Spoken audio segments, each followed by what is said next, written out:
This is how Ashley Brickley gets to and from class every day.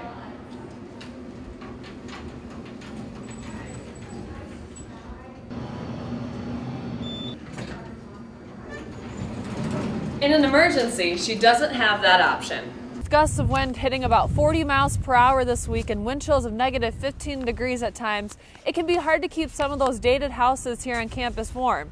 And even if you do, it might cost you.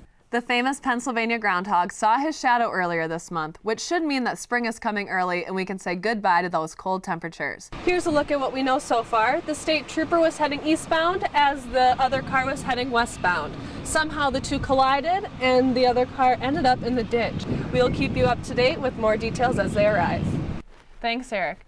Well, the Des Moines Register is dealing with a lot of backlash today after posting an interactive map of all Iowa schools indicating which districts have security and which do not. Critics say the newspaper was making it easy for a killer to know exactly where to launch a Sandy Hook-style attack. The map was initially posted to show the developing security in schools across the state. I'm Katie Huinker here for UNI TV, and today I'm sitting down with Congressman Bruce Braley. We're going to talk about gun control today, and I'd like to know, Bruce, what are your feelings on gun control? Closing out our special on the Colt Drum and Bugle Corps, Isaac Campbell returned to Dubuque this week to end the second segment of this two-part series on a high note. That's right, Eric. I'm here in Cedar Falls near Royal Drive where the pipe bomb was discovered this morning. You can see behind me where the yellow sandbags are is actually where the manhole is and where the pipe bomb was found. Since then, the scene has really quieted down because the bomb has been detonated by the bomb squad and the robot has removed it from the manhole. We'll keep you updated as more information comes to us, but so far it is more of a safe area now. Less than 24 hours after the Boston bombing, Cedar Falls experienced a scare of their own. Cedar Falls police were called around 8 o'clock this morning after a city maintenance worker discovered a pipe bomb while performing routine maintenance work in a storm drain.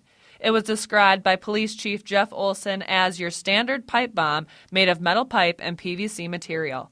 It doesn't mean it was there today. It doesn't mean it was placed today. It could have been placed some time ago. But that's yet to be determined.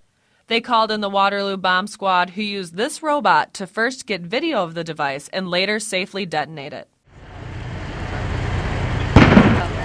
The explosion or the pop that you heard was the device that they used to shoot, I'm going to say shoot the end off the pipe. Around 9:30, dozens of residents in the 2300 block were asked to evacuate their homes. George and Elaine Falsgraf were among the last to evacuate. The police came around and knocked on the door about 3 times and told us that there was a supposed pipe bomb. It's right across, from our house. So obviously we left, and we've been here since then. In the 44 years that the Falsgrafs have lived in the neighborhood, nothing like this has ever happened. It'll be interesting to see what it really was and who did it and why. And if we can some way prevent it from happening again, because it startled the whole area. The area is now safe, and thankfully no one was hurt. For UNI TV, I'm Katie Huinker. I'm here at the AJ&P Creener Dairy Farm, which is the first DeLaval robotic milking barn in Iowa. They're also the first family to have the barn actually built around the robots. The Creeners have been very happy with their investment. We were talking about putting up a conventional parlor, just a regular parlor freestyle barn. And then they said, well, you ever think about doing robots? We went with the DeLaval reps and toured a barn, and all 3 of us decided that day we were going to go to robots because it's too hard to find work. And so the work began in October 2011. First, the pit underneath the new barn was dug, which would eventually house all of the cattle's manure. The cement was laid and the walls went up, and this investment was becoming very real for the Creener family. When the work was completed and the 4 DeLaval robots were hard at work, they realized how beneficial these robots were going to be. They work.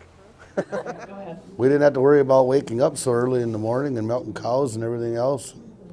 Got done with our crops a lot easier because we didn't have to stop and milk cows in the morning and night. We could just wake up and one person could run this and the other guys could keep going in the field. Basically, it's all about the labor.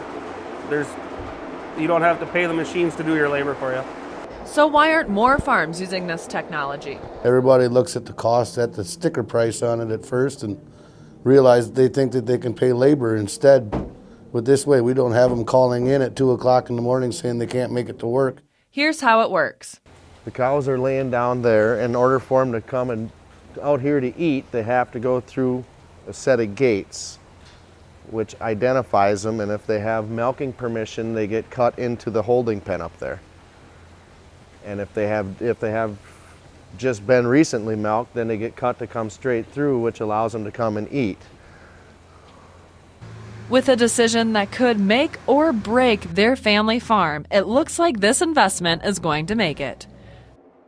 For UNI TV, I'm Katie Huinker.